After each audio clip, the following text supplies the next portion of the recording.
Is it 5 o'clock? 4:59. 4:59. Huh?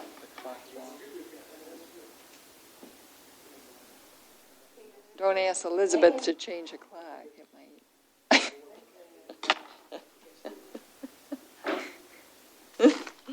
All right. Is it 5 o'clock?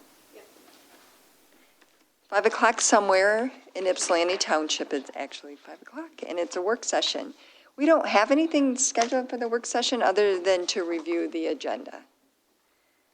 So, are there any public comment?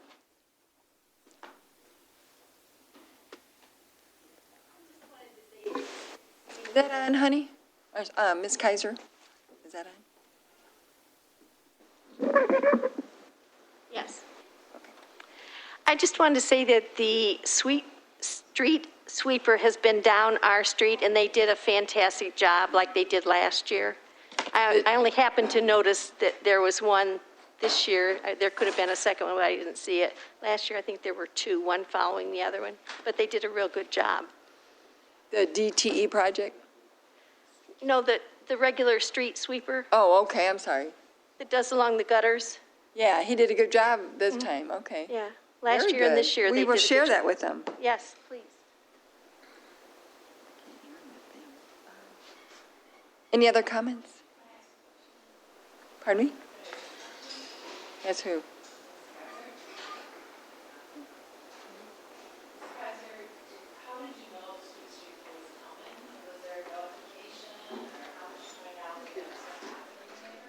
I was out in the yard and saw him drive by. I think in the past, they used to do something that you had some kind of a general idea, but I'm not on media, so I have no idea. I just happened to be outside. Yeah. Mm-hmm. Consent agenda, we have the minutes, statements and check, and the treasurer's report. There's a few changes for the minutes that was given earlier. Any questions? Do you want us to wait on the Attorney General report? I just got warm water out of the water machine, so I was a little bit kind of, They say drinking warm water is good for you. not hot The water. clerk's office has reported the problem. I mean, I'm more concerned now, I think. Want Attorney's report? Do you want to do the attorney's report now, or do you want? I got quite a few things to talk about, so it's up to you. Every time? Good? John Newman Get is, some cold water here first. did John Newman call? Sorry, just, okay. All right, thanks. Well, on a really, really serious note, you've seen a lot of the letters, and I see Kirk tonight in the audience, but I think it's only appropriate to at least give the board an update on this ongoing issue at the Green Oaks Golf Course that has been the target of what I believe to be the most malicious act of vandalism that I've seen during the time I've been here at the township, and I think maybe one of the worst cases ever when it comes to an attempt to disable a municipal golf course, especially given the height of the golf season, the weather we've been having. And I will say that I think we're very fortunate to have a great team in place with Mike Hoffmeister, Kirk Sherwood, and Will Turner, who's been working diligently and actually retrieving golf balls from the irrigation system. As of this morning, what appears to have happened, for those that may not be aware, it appears someone has just dumped an unknown quantity of golf balls into the township's irrigation system. And while it's currently being investigated by the Washtenaw County Sheriff's Department and internally, we don't really know how many golf balls have been dumped into the system. We have an idea as to the location where it occurred, but that is an ongoing internal investigation. I can report that as of this morning in talking to Director Hoffmeister, that a total of 214 golf balls have been retrieved from the irrigation system. When I say retrieved, I'm probably not the best one to talk about what's involved beyond the fact that it requires a digging up of the irrigation pipe, somehow flushing it through the system, and the capturing of the golf balls as they come out. And the person or persons who did this intentional act knew full well that a golf ball was about the size of the diameter of the irrigation system and that it was going to do exactly what it was intended to achieve by this deliberate act, and that is to prevent the township irrigation system from watering the township golf course. I do believe that, like everything else in this world, sometimes it takes a little bit of time to uncover the truth and who may be behind this and who did what and why, etc. Right now, we're trying to gather all the documentation pertaining to the repairs to the golf course, the amount of time it's taken away from the normal activities of the golf course superintendent and the director of golf and Mike Hoffmeister, because they're trying to make sure that they can somehow still have a golf course that will be functional during the 2022 golf season. I believe Kirk has sent out or will send out kind of a notification to the golfers who have a annual pass explaining the acts of sabotage and vandalism that has occurred and seeking their patience and understanding as we attempt to navigate through this course. I believe they've also indicated that there'll be a reduction in some of the fees that normally are charged to golfers, only because, again, we're trying to work our way through this in spite of what continues. And in fact, that 214 may have been updated beyond this. That was this morning's tally, and it just seems to continue to increase. I'm not sure how many golf balls are in a 5-gallon bucket, but I think it's around 240. Is that correct, Kirk? Yeah.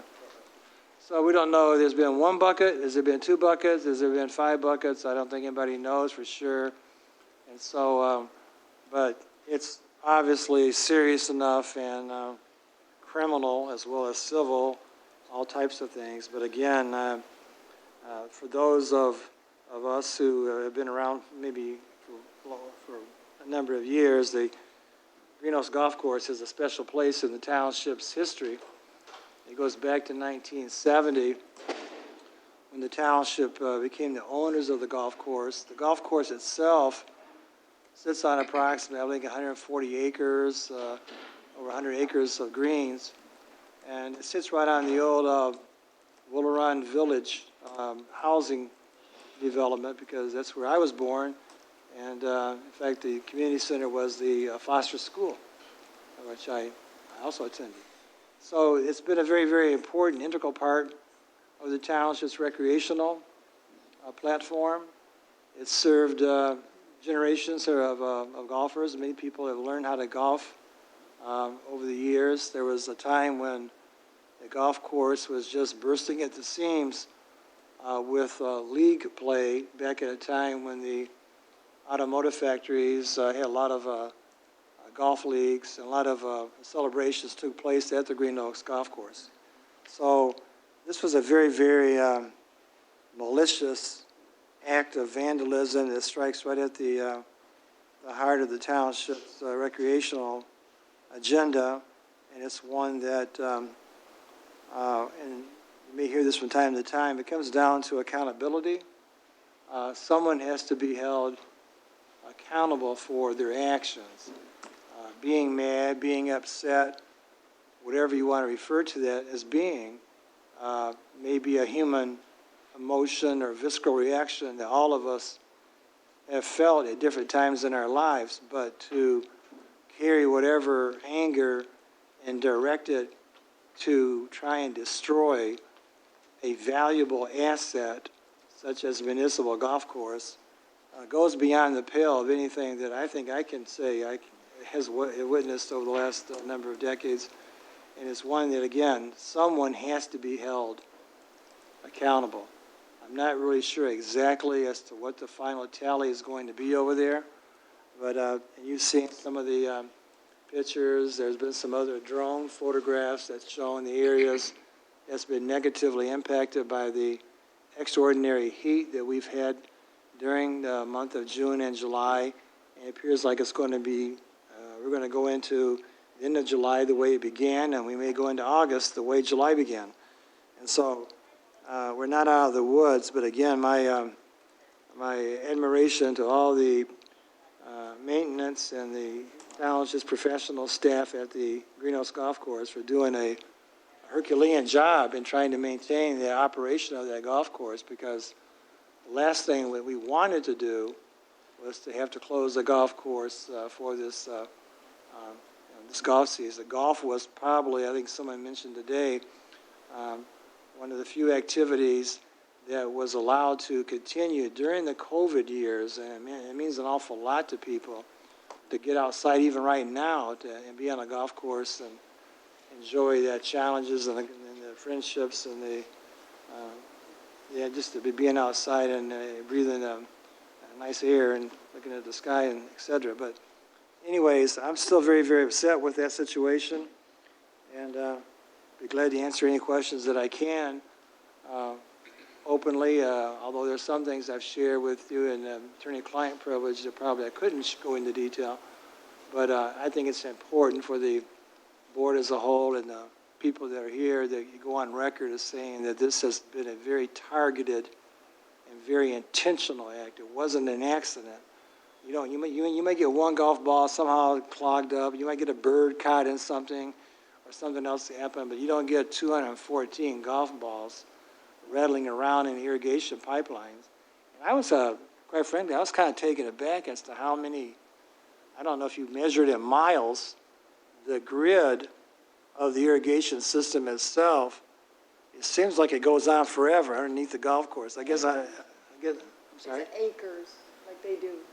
Okay, I know it's 100 acres golf course. I don't know how many, I don't know if you measure that, the grid in miles or feet or how you measure it, but it's quite a eye-opener for me is to see just actually how the grid, and I guess between Will Turner and Kirk and Mike, they've actually had to, I guess, put their ear to the ground, so to speak, and they can hear the golf balls still rattling around inside the system. And so I'm not sure if we'll ever get all the golf balls out of there or not. I don't think there's any one guarantee that we will or that we can, but we have to do what we can do to try and make it right. And again, keep coming back to the word accountability, because this cannot just end once we have the golf course back to where it should be without at least someone's got some explaining to do, put it that way.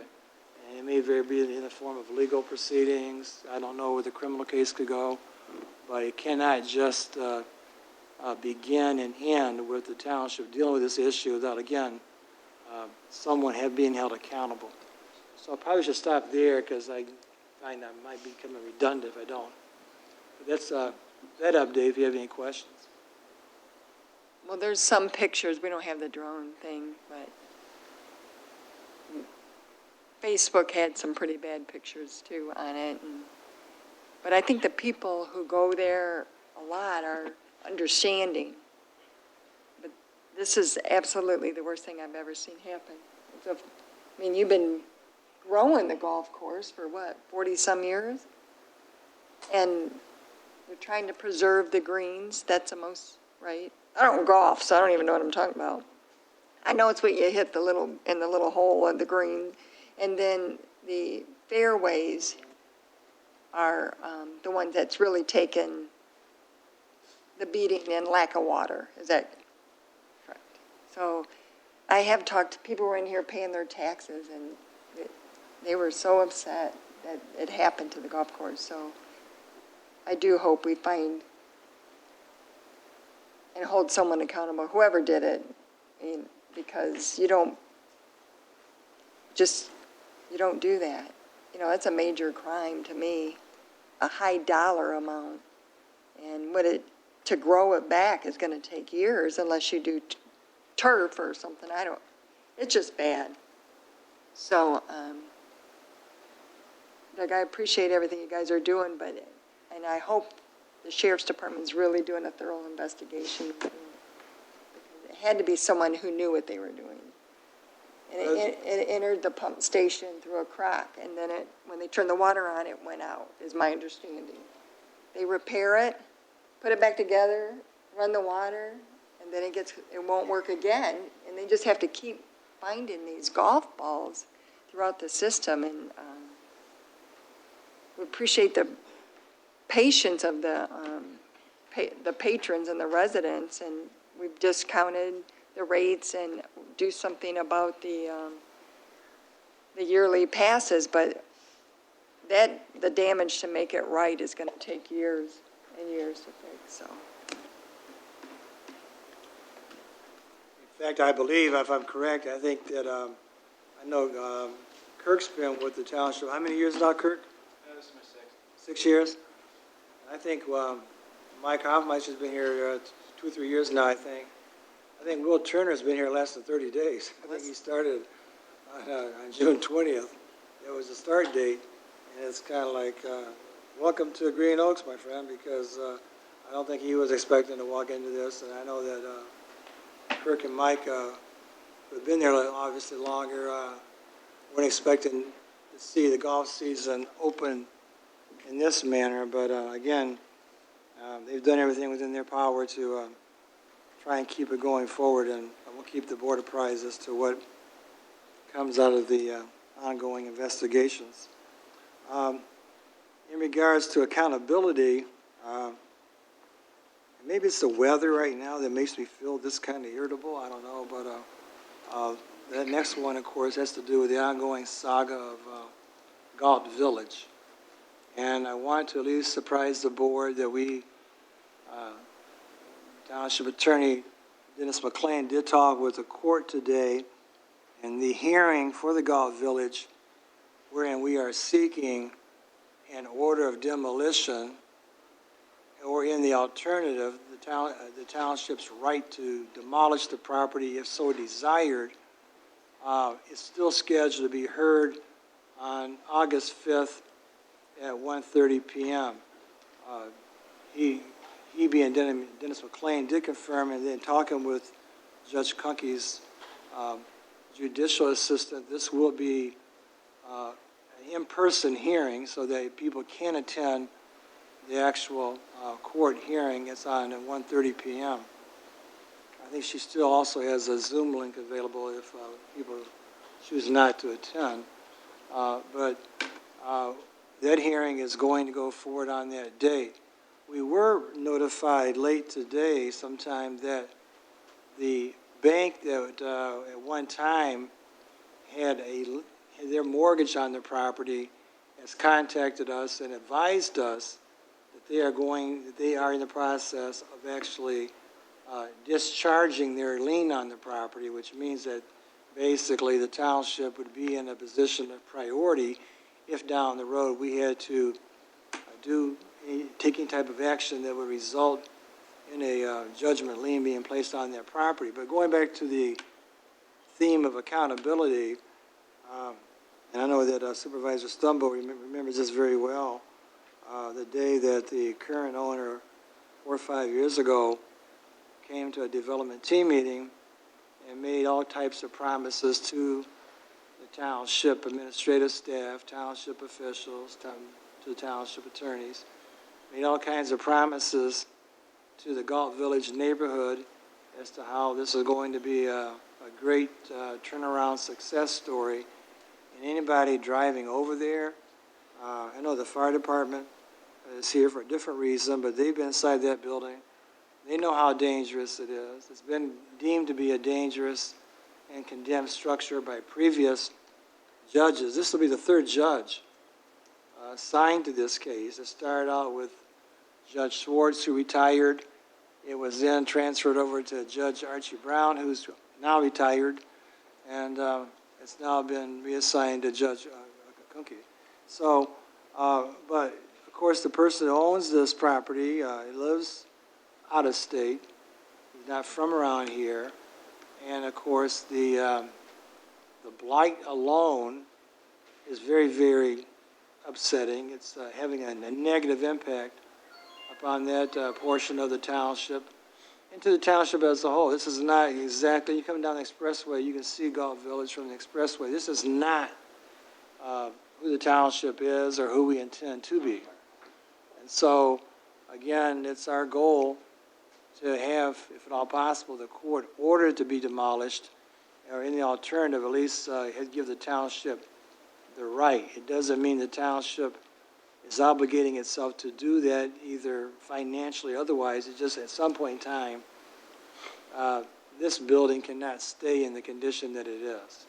It's a horrible, we've had people living in the building, staying in the building. I think it presents a clear and present danger to the neighborhood.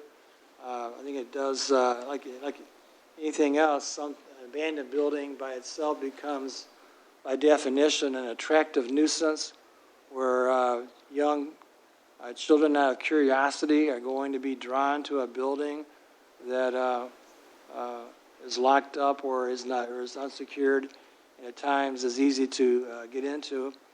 And we don't want anything or anybody, we don't want any damages to any person or to any of our first responders by having to go to that building. It's been there long enough, and the time has come for the obvious, which in this case is demolition.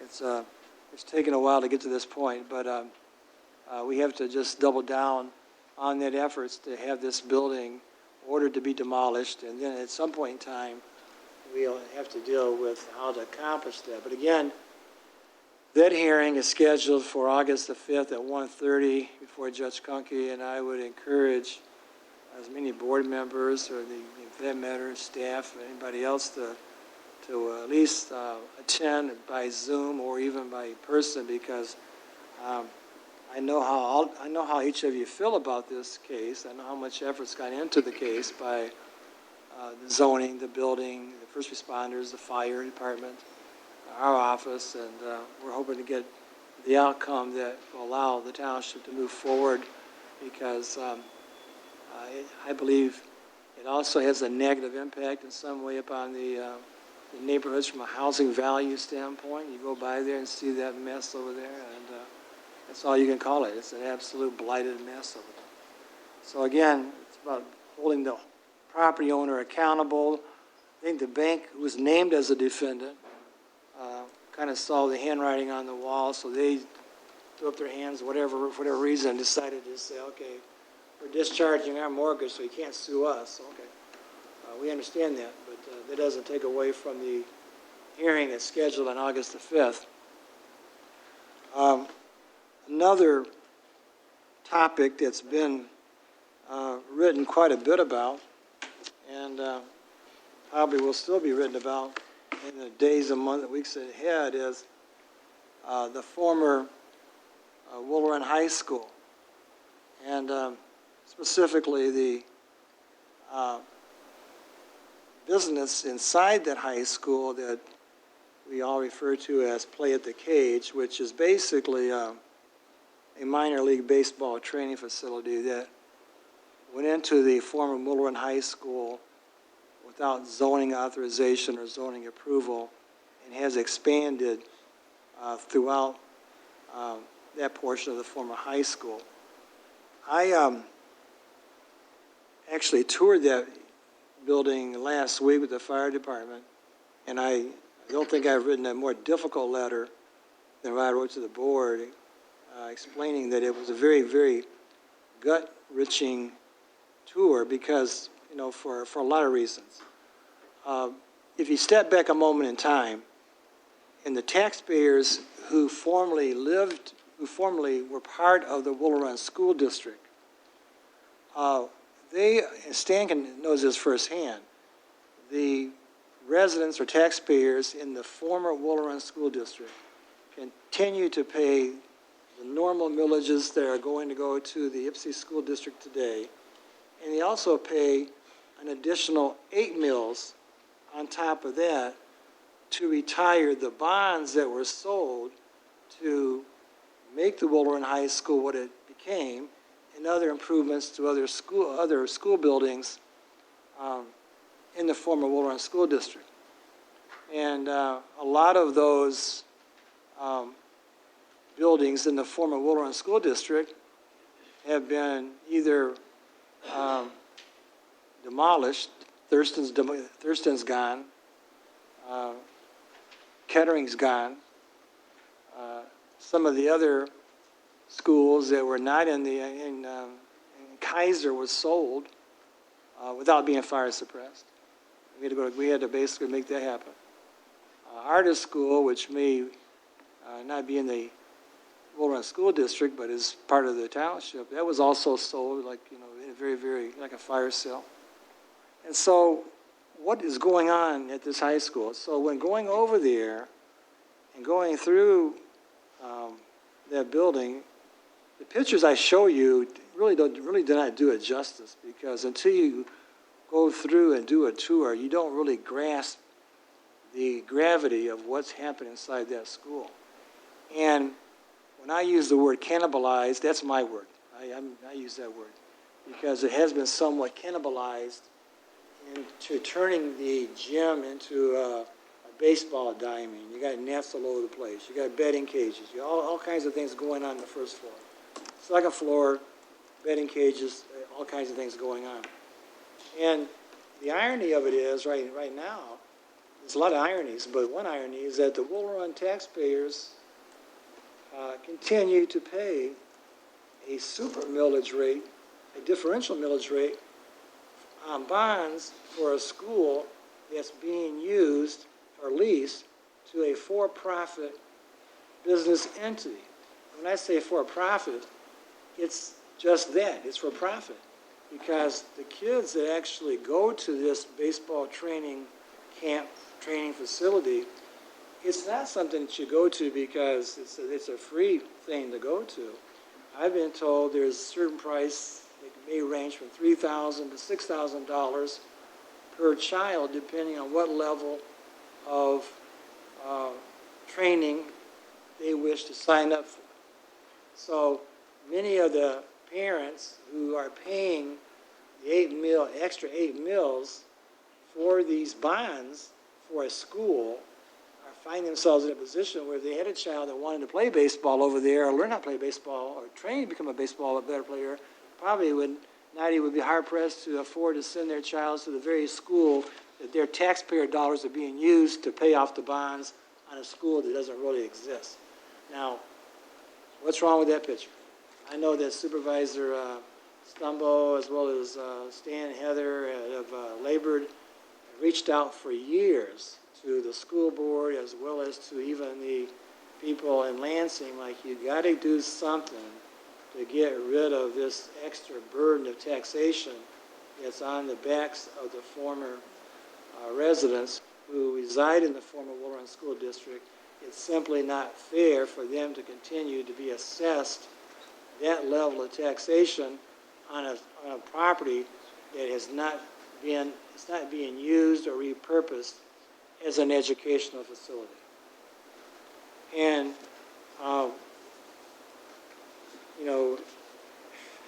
at some point in time, I mean, all these things keep coming to the board to deal with, and of course they get, they have to be dealt with by the building department, by the fire department, by our office, and ultimately you, but at some point in time, there has to be a really heart-to-heart conversation between, I believe, this board and the Ypsilanti School Board to discuss, we understand that if there's more schools, buildings, and the students that could use these buildings, but there's got to be a better way of repurposing the buildings than us finding out after it's already built that, oh, by the way, you have a minor league training facility located that is attracting kids from throughout the western part of the state, the eastern part of the state, I don't know how far north they come down for this. I don't know if they go as far as Flint or not. Stan may have a little bit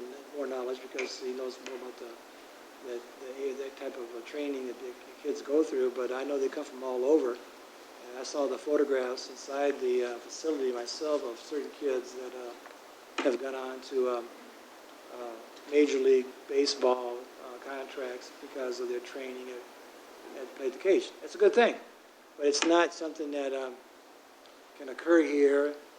Part of that building is not fire suppressed, and that's what led to the whole conversation to begin with, of course.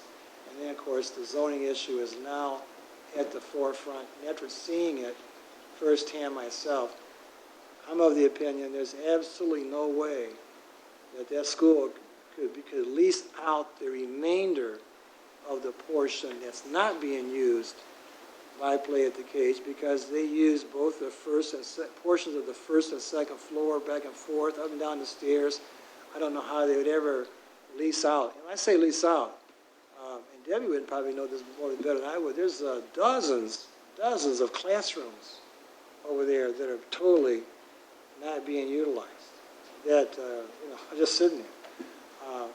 There is a place where the school board apparently used to have their school board meetings. That's not being utilized. I could go on and on about this, but it's not right.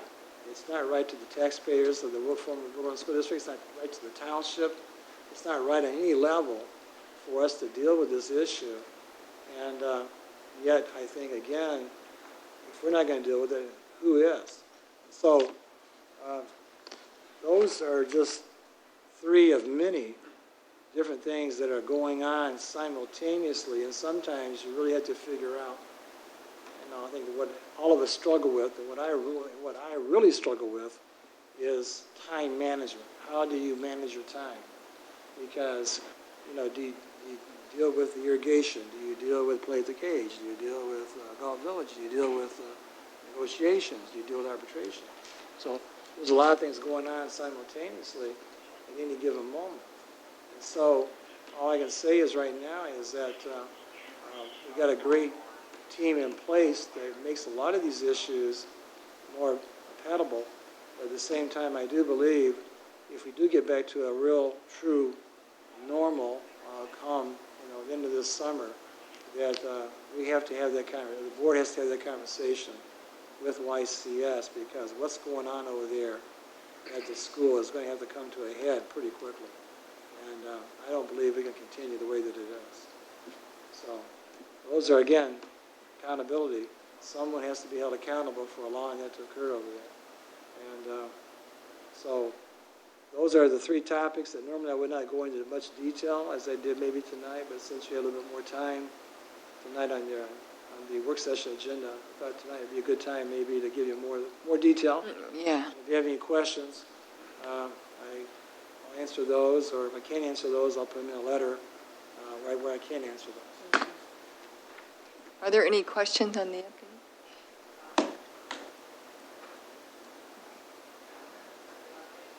Yeah. Yeah. You have to talk into the microphone because... I just had a question. Could the Play at the Cage be shut down while they're in violations because of the fire zoning, the fire suppression and the zoning? Could they be shut down because of that? Well, you saw the letters. I think that we've already issued a notice of zoning violation. Right. So that's something we're going to be following up here pretty quickly. So I would say right now Jason has issued the violation notice, pointing out that it's in violation of the zoning code. And so the next steps will be what we will be discussing here internally, and then I will be explaining that better in the follow-ups of the Township Board. So thank you for the update. I want to just make sure that, for the record, we point out that the areas that you're talking about all are in or adjacent to the lowest areas of the Opportunity Index. So it's it's really sad that we have resources to have harm done to the community on one, which is an open green space. That part of the township is designed to have community spaces that are green and open spaces while there's density around it. I've said it a million times from here, so it's really disappointing to see this happen. You know, Galt Village sits right across from the lake area. And the high school, I can't say how disappointed and how sad I am about that situation. Not only is it the mills, but the community took a gamble on this idea that by combining two school districts, things would be better for our community. And part of that plan was that you'd have one high school facility for older students and the other facility, which is where this is housed, for like the K middle school group. So not only has that happened at a time when we keep hearing people are really concerned about youth activity, yeah, we took away the opportunity for youth in that part of the township to have access to facilities that if you go into any other community, that's the way it works. Like if you have a high school and you close a high school and you build a high school, usually what happens is the middle school students have access to the old high school building because that's where the infrastructure for athletics and other sports and activities are.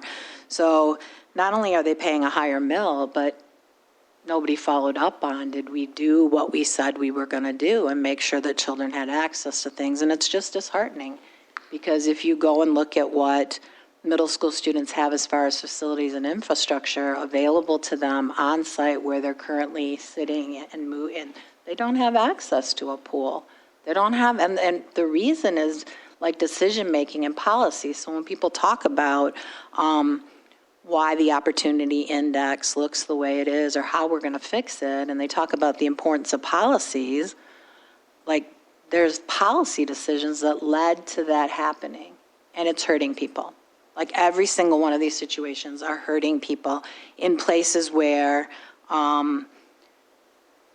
people should be getting the highest benefit of their tax dollars and the services that are available for youth and for anybody. Like in Green Oaks, that's not somebody's fault. We're doing our best to figure out who did it, and people are trying to make the best out of it. So thank you, Kirk, you're in the audience, and Will, and Mike. But even in that instance, you can be upset about something. I don't know who did this. You can be upset about something. You can be angry. You can be emotional. But when you act on it, you're a dangerous human being. When you act on that anger in a way that you cause destruction, I don't know who the person or persons thought they were going to hurt or harm or what the problem was. But when you plan something out and you act on it in that way, you're a dangerous human being because you've caused harm to, I don't know who they thought they were going to cause harm to, but you caused harm to a whole entire community with your actions, with the cost of it, with the extra hours that people are putting in at the very time that COVID numbers are going up. People should be able to enjoy being outside, communing with people again, and it's just disheartening. So in all those cases, I appreciate your follow-up. I know it's not easy for people to hear that, but this is when people talk about, like, things can be solved, but we can't have this kind of nonsense going on. Like, this is just not okay. So thank you for following it up. Thank you for the report. And again, in every single case, it goes to accountability. What's happening in that former high school is not what we told people would happen. It is not what we told children would have access to. And if we had followed through on it, I think the consolidation happened about 7 years ago, where would we be right now if children had been given an opportunity to grow in facilities that would have allowed them to develop their talents? Where would we be?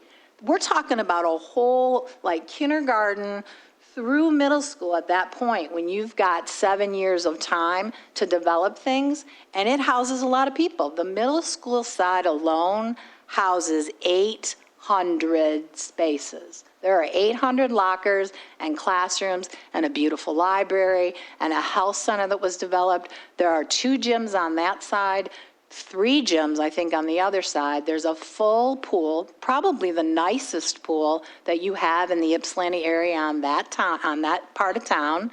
If you had to choose between the 2 pools when they were deciding, really, if you were going to pick a spot for the high school based on the pool, you would have picked the Will Run one because it's newer. Sits empty and unused. And so when we're talking about children and activities and wanting our youth to have access to things, the first question is, why don't children have access to the things that are in our community that we are paying for? It's unconscionable. And I agree. Any other comments? And when you say we, you're talking about the Ypsilanti School Board and the promises that they made to the community? Yes, but when I say we, I'm saying collectively as a community, why would we allow, if this board allowed that to happen in any of our facilities, the room would be packed. I don't see rooms getting packed anywhere. I don't understand that. I don't understand having a pool. So I'm not talking like, of course, we don't have, like, we're cleaning up the mess after this happened. And I'm just saddened because really 7 years is a long time. Like when you're a kindergartner and you're in school for 7 years, and if you have access to programming, you have access to do things. Makes a like big difference. you can become, whether it's an instrument, whether it's, and there's not only sports facilities in that building, there's a stage, there's a performance space, there's art rooms, there's anything that you would want to do with children is sitting in that building and space to do that, and it is empty, and our children don't have access to it. It's unconscionable. Madam Chair, I meant to add one more thing if I could. When I went over to that tour, and I wanted to see the gymnasium first, and I say that because again, this is only being, as Trustee Swanson's pointed out, this is being used for a singular activity. It's just being used for baseball. When, it has all kinds of multi-use that could have been used for the community. But I've watched over the years the pleas throughout the township for recreation for our youth, especially during time when they used to say, idle hands is the devil's workshop.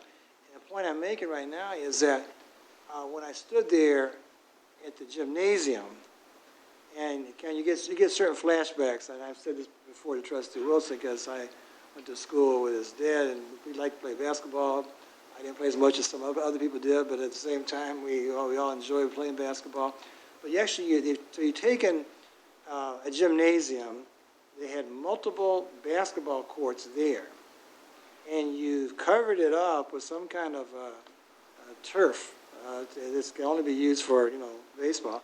And so while people are trying to, at times, figure out where can we have recreation, where can we have the young kids play basketball, where can we have the kind of activities that, whether it's swimming, whether it's performing arts, whether it's choir, whether it's music, whether it's this, whether it's that. Here it is. And it's all been cannibalized for a for-profit business. But when I stood there and looked at the actual baseball diamond, that was a former gymnasium, it's true. And you see that the floor, gymnasium floors usually, when you go into an arena, be it a major high school, college level, etc., the floors really kind of, they really captivate your attention. They're at the focal point at times of that space. And to see how that focal point has been kind of reduced from being the shiny hardwood floors where there's a lot of talent out there playing basketball down to where it's just covered with this artificial green turf that you can hit baseballs down and use it for that purpose. I even said, how could you, what happened to the gymnasium floor? Oh, it's glued over with this, I could go on and on. I'm just saying that there's been a wholesale kind of, again, the fact that there's still bonds on there, that's a financial component. There's another issue, there's a real human element here of, I think, abuse of trust, misuse of trust. And I don't think we can, we're not going to, I don't think we're going to look away on this because it's done a lot of, it's taken away a lot of opportunities from the opportunity index. That's the irony, is that the opportunity that you're talking about for those parts of the area of Township where many of us grew up and could benefit the most by having that type of facility open, have been, once again, shut out from that type of activity. And for that, again, someone's got some explaining to do. Okay, thank you for that. And Doug, can we let the residents know about, because Galt Village often asks for update on the Zoom hearing. Can anyone Right. attend, or do you have to have a? I think on the Zoom, anybody can attend the Zoom hearing as long as they have the ID numbers to log in, so we can get that.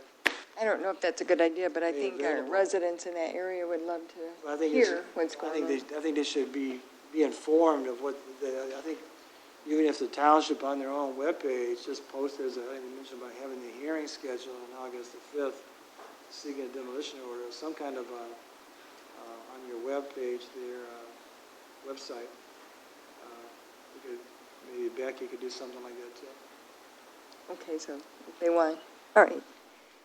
Under new business, we have the request to approve the creation of a public relations manager position and renaming the web content and design position to public relations specialist position. This was discussed at the last work session, and there was some suggestions that were made and incorporated into the new job description, is my understanding, I would think. Karen? Good evening. As Supervisor Sunderland just mentioned, we did bring this to the board back in May, and I took the comments that were given at that meeting and incorporated them into a new job description. In addition to that, we did some more research, and we met again with Supervisor Stumbo and Mike Hoffmeister and John Hines to see what would be the best way to present this. Some of the comments that we heard regarding the name of the position and everything and what it really was supposed to be led us to believe that maybe renaming the position to a public relations manager would be the way to go versus what we had recommended originally. So you will see that change to the public relations manager. In addition, I did some research and found that there were a few more things that a public relations manager I saw in job descriptions, and a lot of that was grant experience, which would be a great benefit for us if this person also would be able to look for grants, write grants, things like that. So that was actually added into the job description as well. We also did a wage survey, and I included that in the packet of information. So we are now recommending the salary for this position to begin anywhere from 68 to 70, depending on the person's qualifications. And then we also looked at the different steps in that public relations department and moving again the current web design position that is in our IT department over to the public relations department and increasing that individual's salary to $50,000. So the one thing that I did receive that I thought was pretty interesting, this is a new area, especially for municipalities, which I found when I tried to reach out and get information. And everybody is in the same boat. We're all kind of like, okay, well, what are you doing? Well, what are you doing? Where's your job description? And exchanging information back and forth. But the one thing that I did hear from, I believe it was Northville Township, said that they could not believe the help that having this type of department gave all department heads across the township, helping with creating forms across the township, just giving information. They developed for a better word, like a cheat sheet for all the departments that everyone had, employees had. So when they received phone calls that maybe was from a different department on general questions, they could answer those general questions. They didn't have to keep transferring them to department to department to department. That was all created by this particular department. So they were very positive about this, and I found that to be interesting. So I've also been working with County Director Giovanna Neal in establishing actual budget numbers and things for this department. And if it is approved tonight, we would bring back a budget amendment to the next meeting with actual numbers of what that would be. Allocation, line items for everything the department would need to get it set up. So. Questions or comments for Karen? Debbie? So, I'm sorry, I can't get my packet up on the computer right now. Oh, sorry. If you scroll up, I know that you made some adjustments because I could see the edits, but then there were some things that were lined out that I wasn't sure because they looked like they would be something that somebody would do, so. I felt that those particular things were covered in other line items or other numbers. So it didn't mean that they wouldn't do it, it just meant that it's covered somewhere. Correct. Okay. I just tried to clean it up so it wouldn't look like we were Okay, that saying makes things sense. twice. That makes So- sense. And then the other thing I wanted to say is that I really appreciated that where you, like a lot of times things come to us and they say, we did research on salaries and stuff, but you actually put the research there so we could see. So I really like that feature, so thank you for including that. You're welcome. Other comments?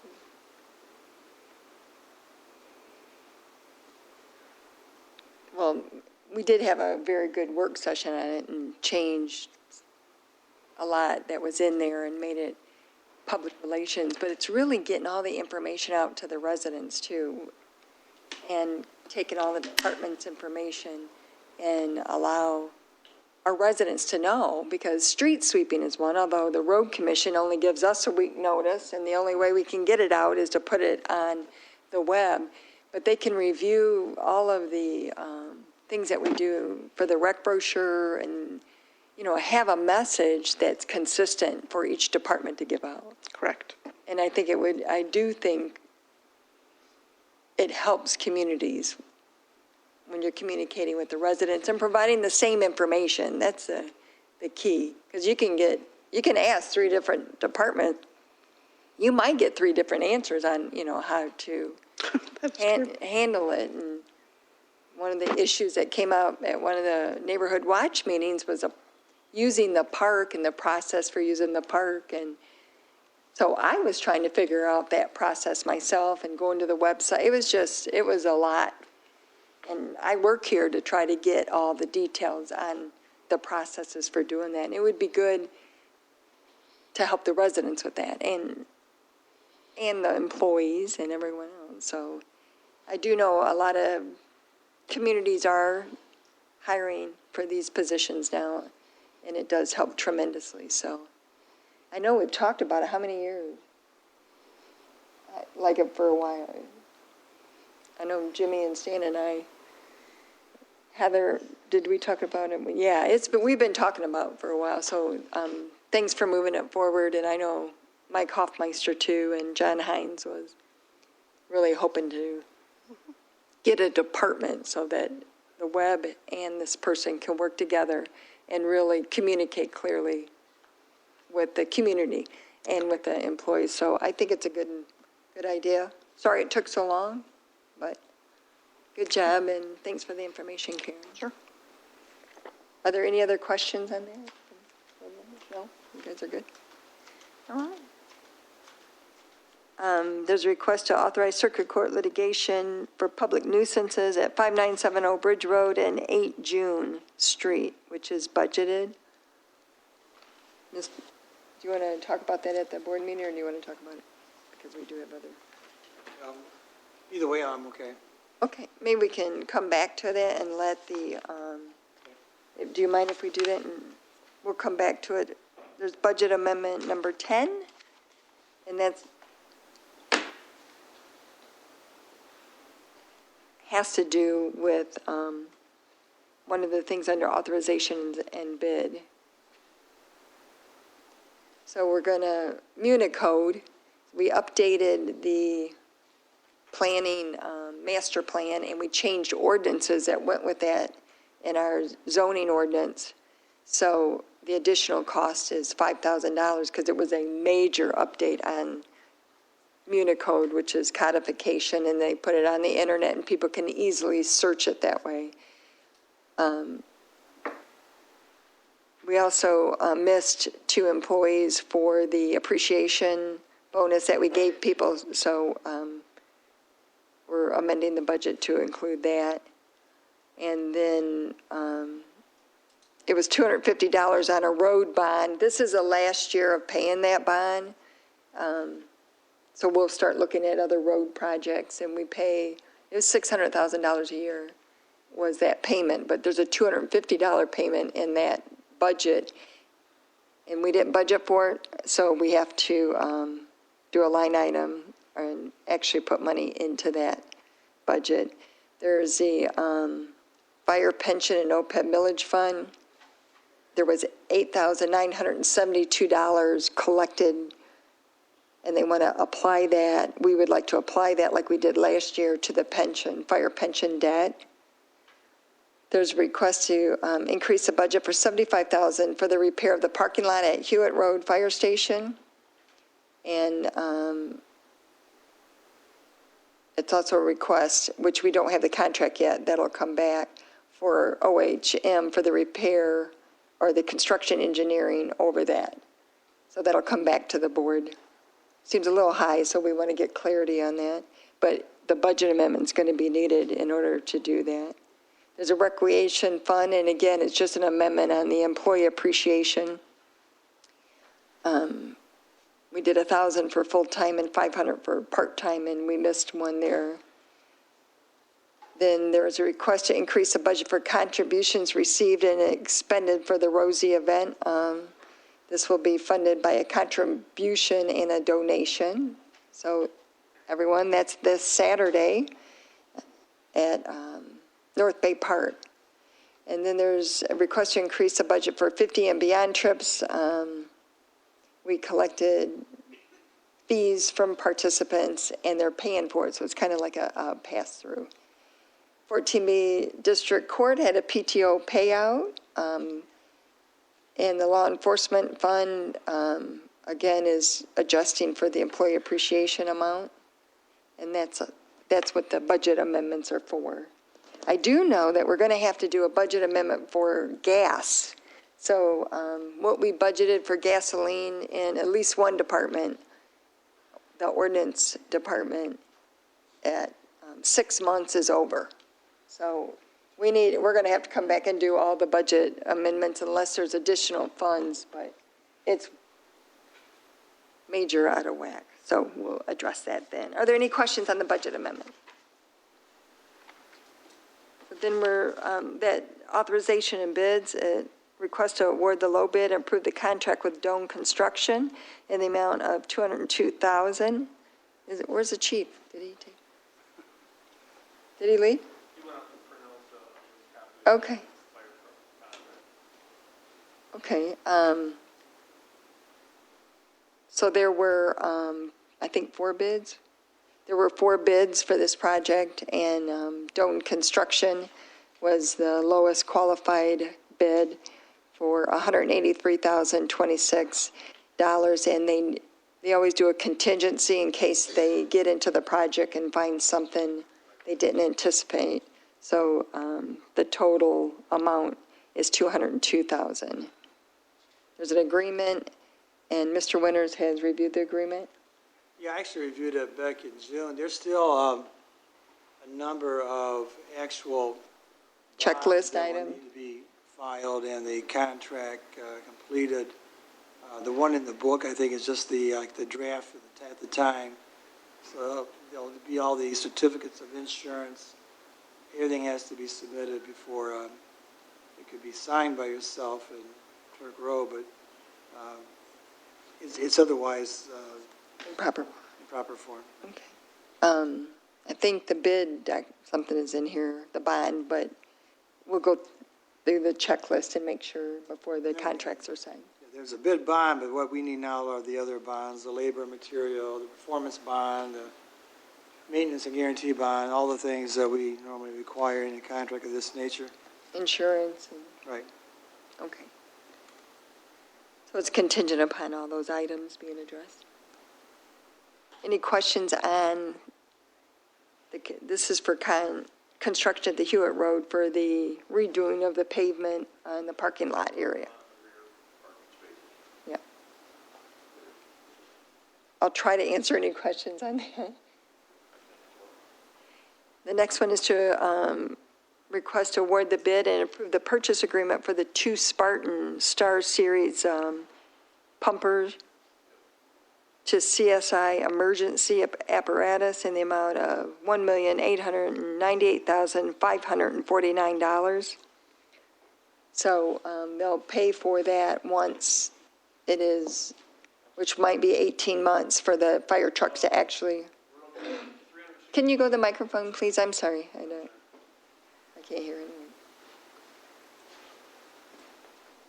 The goal from Spartan is to have them built in 365 days to be delivered to Grayling, Michigan, to their plant there, and then they'll be outfitted with all the equipment and mounted and hose and everything. So when they're delivered to the station, they're ready to go once we're trained on them. And what was the time frame on that? 365 days, barring there's no, we're going through shortages Shortage and stuff like that right now. That was addressed through Mr. Winters. He wanted some language change. That's what the chief is out printing off right now, is the new contract with that language change in it. And I know Stan brought up in a meeting we were at that there's a glass shortage. Yeah. That's a new one. I mean, it's a supply shortage. That's why there's so many Broncos sitting over at ACM. So, I mean, it could affect well into the fire apparatus. So hopefully within the years when we're. Yep, 365 days, and like I said, then about, once they're delivered back to Grayling, another 4 to 6 weeks to have all the equipment put on them, so. So we'll actually budget for it in the 2023 budget. Correct. Okay. All right. All right. Any questions on, I don't know specifics about the pumper. We discussed it at So- length at another work session, but. So these 2 pumpers will be identical for the most part to the current engine 14 one that runs out of headquarters that we've nicknamed Rosie, that has the mural on the back, so. And we only received one bid. Correct, we only received 1 bid, so. Yeah. Madam Chair, Yes. I just wanted to say thank you to Fred Ansett. He leads our fire truck purchasing committee, and you were instrumental in helping to get a bid document so that we could just follow that, and I appreciate it a lot. You're welcome. Thanks to the chief. We'll tell him when he comes back, All but right. thank you very much, Fred. All right, any other questions? Well, I would just like to say, I think it's a great idea to have the payment after services are done, Yep. as opposed to front-loading it, because it would tie up a lot of money with everything going on. So I thought that was a great idea. Thank you, Trustee Newman. Any other questions or comments? So it looked like in the packet there were 3 options, and like 100%, 80%, like 50%. So are we gonna pay on delivery, or are we picking like the 50% option, where we put down 50% and then we pay the rest? What was I didn't see that part. Like, I saw a recommendation when I saw the letter about the contract. So were you thinking, It's on delivery. Yeah. Yeah, It's on delivery. in the It's on past, we've delivery. done them on delivery. That was just, so it'll just be, we'll pay when they come? Right, and we'll budget for it No completely. discount at all, it'll just be when they come? Yeah, Okay. that was my understanding. all right, Chief? All right. There must be I was going to say, is there a fire, but you guys wouldn't no, be here. the chief is Yeah. actually, they've got the language change for what Doug had requested in a letter to us earlier today, so he's actually trying to print that out to present to you guys. Oh, okay. When he gets here. Okay. There's not any other businesses, are there board member updates?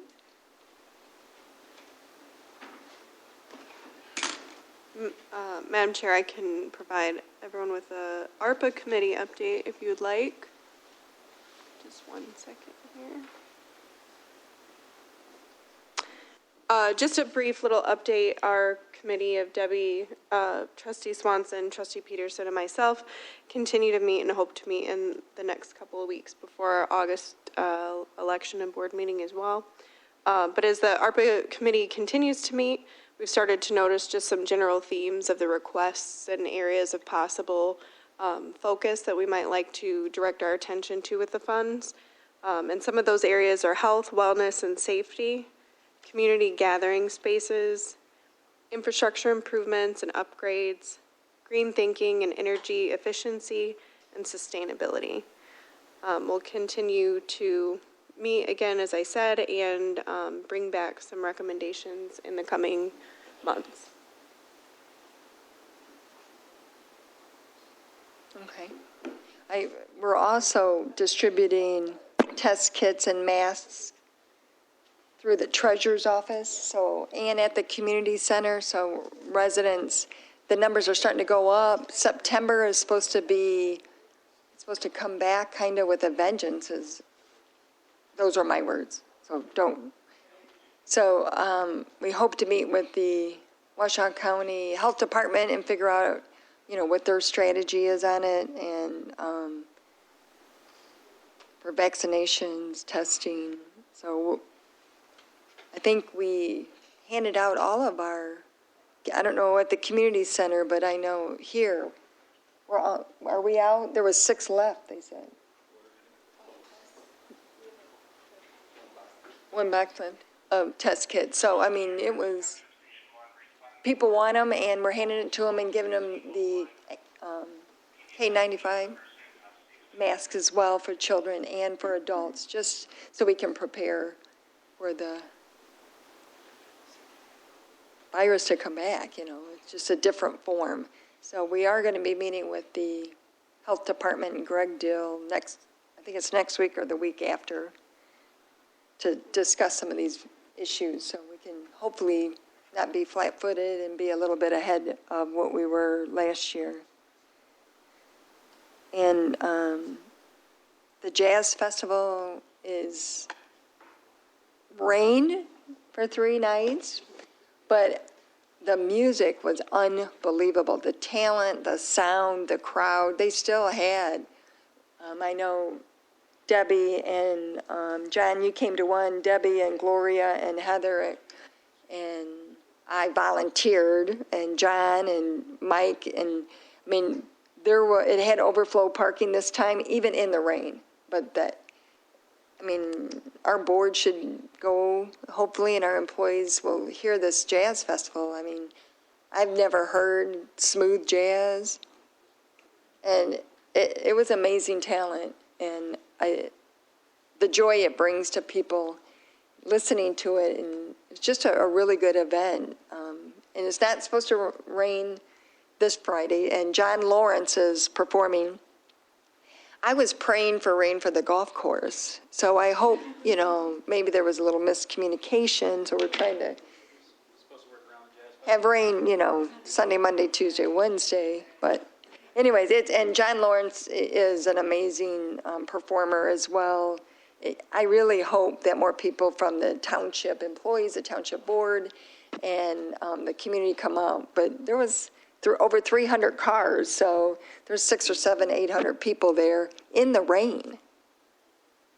And we also need volunteers too, but I encourage everyone to come out. I did see where Grove Road was going to be milled as well. It's in great need of work, and so that's going to occur next week, I think, or I was trying to find the schedule on it.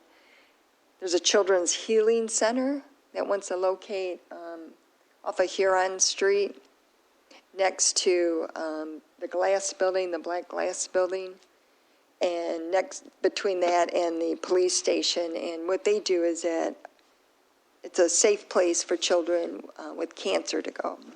And they can play there together, and it has to be certain cleanliness and cleaning. I mean, there's a lot of things for children to play who have cancer, and this will create that. There's one in Grand Rapids, and they want to do one here in in the township.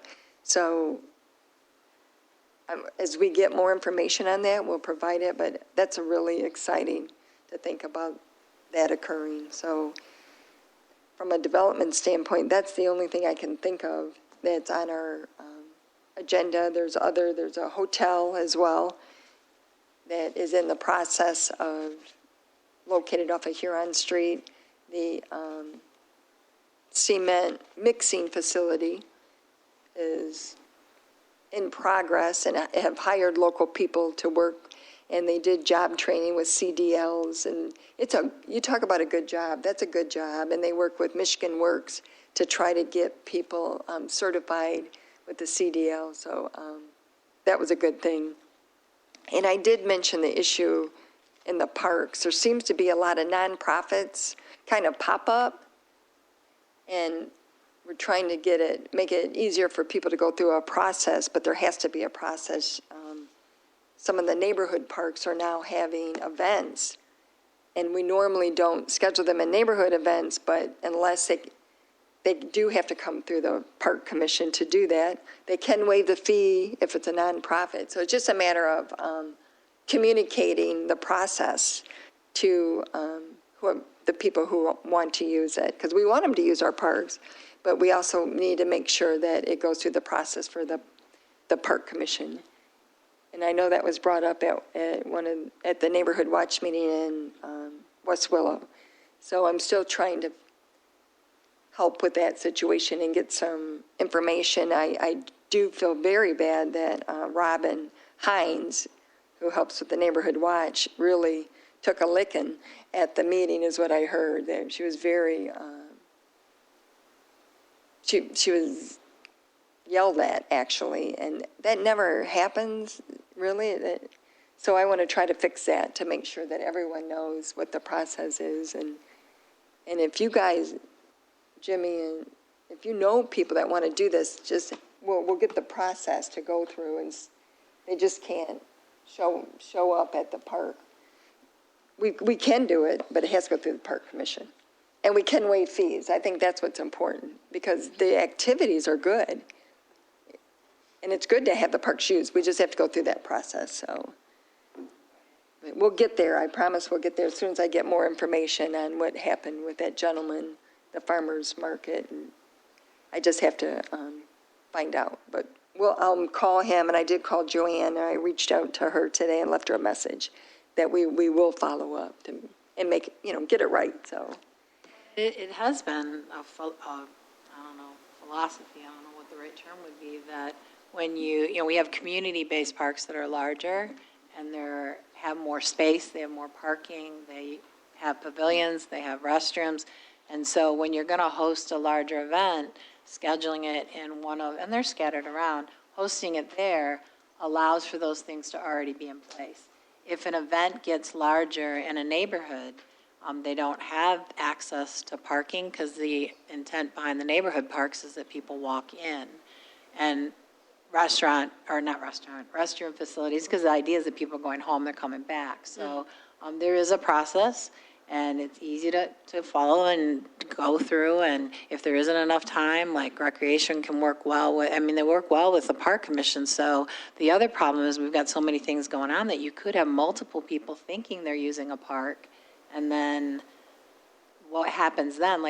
What we don't want is for people to be frustrated and angry or any of those things to happen, because that's not what the event's about. And so that scheduling and knowing where things are happening and then what's going to happen in the park is really super important, because the parks belong to the community, and the fairest, equitable way for those things to happen is to make sure that the policies and the processes are being followed, so that everybody feels like they have a chance to do that. So I don't think there was any intent to make it harder on a neighborhood at all, but it just, somebody else. And so as more organizations receive funding and they want to work in our community, which is fabulous, we want that to happen, but it has to happen in an organized way. I know I've had people approach me like, what's the process? And I mean, fortunately, I was on the park commission long enough to say, well, you got to make a phone call, and I'm able to do that first little spiel that says, you know, we have neighborhood parks, we have community parks. Are you looking to have something that you're just going to be a small group within the neighborhood?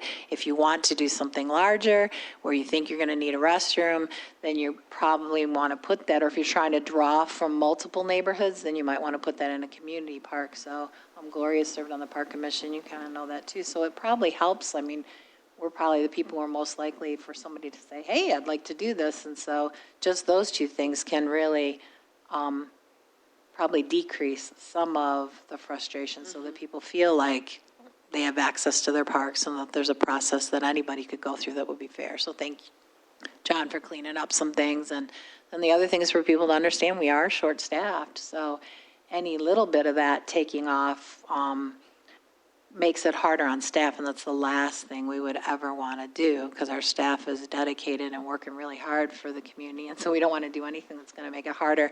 Certainly, we don't want anybody yelling at staff. That's not the intention of what we want to happen. The only other thing I'd want to add about the Jazz Festival is it is fabulous. They've taken great stakes to try and make sure that there's parking and there's access. But if you come to the event, know that the parking lot that is closest to the stage has been reserved for handicap accessibility. And so a lot of where there has been some stress is because people want to be in that other parking lot, but they're not completely understanding that if that lot gets full, then there are people who don't have access. So please come. We want you there, but also know that that's just the way it's designed out, and there are other places to park. You could even, like today, you could even park in one of the other off-site places and always be shuttled in, and the shuttle's moving around. But that lot that's closest to where the stage is has been reserved for handicap parking with tags or plates, and it's filled up early, and it's full. So it would be easy to think, there aren't going to be that many people, but the people who are coming includes people who are bringing their grandparents, or they're bringing people who want, so in some cases they can't even get out of the car. They're sitting in the car so they can open up the windows and they can listen to the music. And so nobody's trying to penalize anybody by putting them in a farther spot, but we're trying to reserve it for the purposes of making sure that people with handicap stickers and plates have access to the event easily. And Robin is really helping to organize that and working with Mike and John, but and the Rosie Show. So, whatever we can do to help. And we have an elected park commission, so we have to respect that process. But we just have to tell them. And my understanding, there's a lot of nonprofits and a lot of dollars flowing to nonprofits. And they have to do things by a certain time. So, and have so many events and in community engagement or whatever. So we can work with them if we know about it. So we'll get it resolved, I promise. Madam Chair, Yes. I just wanted to add two quick things from the clerk's department. We are having our public accuracy testing, which is open, of course, to the public and any board member that wants to attend. It's going to be Tuesday, the 26th at 10 a.m. And the clerk's office is also going to be open Saturday, July 30th from 8 to 4 for voting as well. So there's just two little things that I wanted to share. All right. Okay. There's no other business, so we'll wait to the board meeting and work sessions adjourned. 6:20, I'm sorry.